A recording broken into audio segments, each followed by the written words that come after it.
I am the Tofu Golem. Please enjoy the video. In this video, I will explain how to use Anki in medical school, specifically focusing on Highley's effective strategies.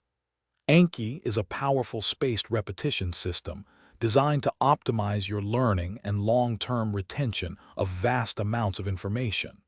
We'll cover how to set up your decks, create effective flashcards, and integrate Anki seamlessly into your study routine for maximum benefit. This approach helps you master complex medical concepts with greater ease and efficiency.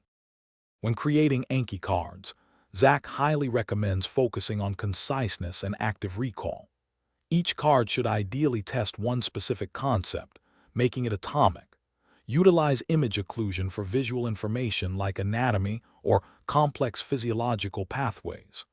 This method forces your brain to actively retrieve information, strengthening memory pathways. Aim for clarity and simplicity to ensure efficient review sessions and better understanding of medical topics. Integrating Anki into your daily routine is crucial for consistent progress.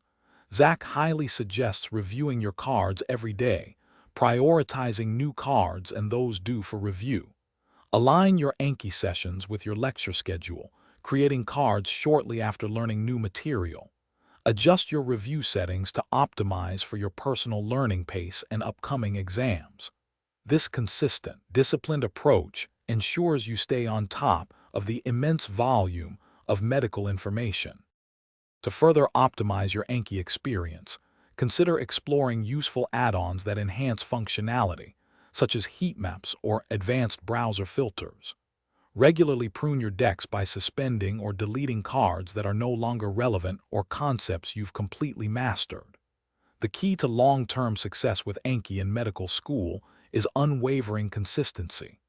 Dedicate a specific amount of time each day to your reviews, even if it's just for 15 minutes. Thanks for watching. Consider subscribing if we helped you today.